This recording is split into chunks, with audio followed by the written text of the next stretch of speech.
अस्सलाम वालेकुम।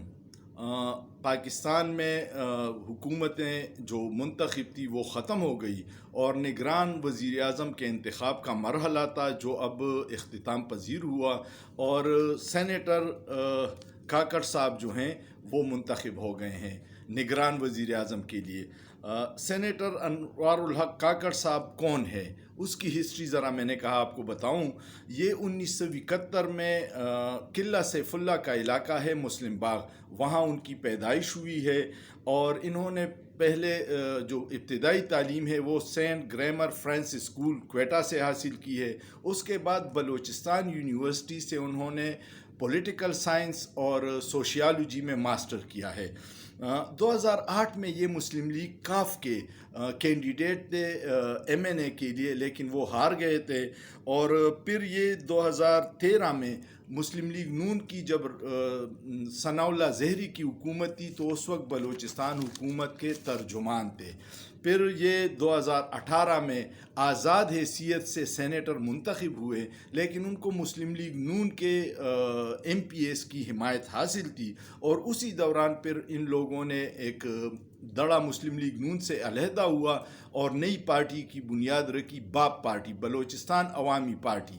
बाप पार्टी का सबको पता है उसका बाप कौन है, तो ये उसके नुमाइंदे हैं अनवारुल हक साहब, और ये 6 साल के लिए सेनेटर मुंतखब हुए थे।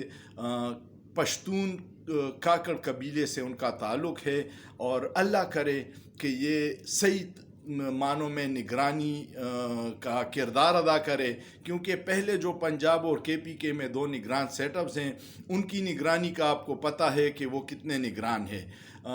अगर ये निगरान नहीं होते तो मुल्क में सियासी बेचैनी और बढ़ जाएगी और इनका पहला काम ये है कि इलेक्शन 90 दिन में कराएं और हर पार्टी को माहौल वो मुहैया करे कि सब पार्टियां एक जैसे मौके के साथ इलेक्शन लड़ सके।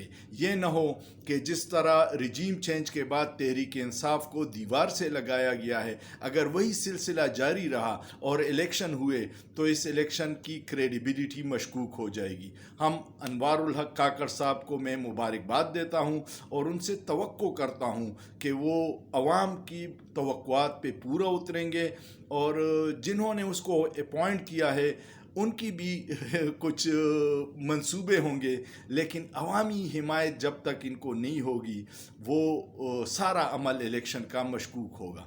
उम्मीद है आपको वीडियो पसंद आई होगी। वीडियो पसंद आए तो इस पे कमेंट कीजिएगा, इस पे लाइक कीजिएगा, दोस्तों के साथ शेयर कीजिएगा और सोचिए, सोचना जुर्म नहीं है।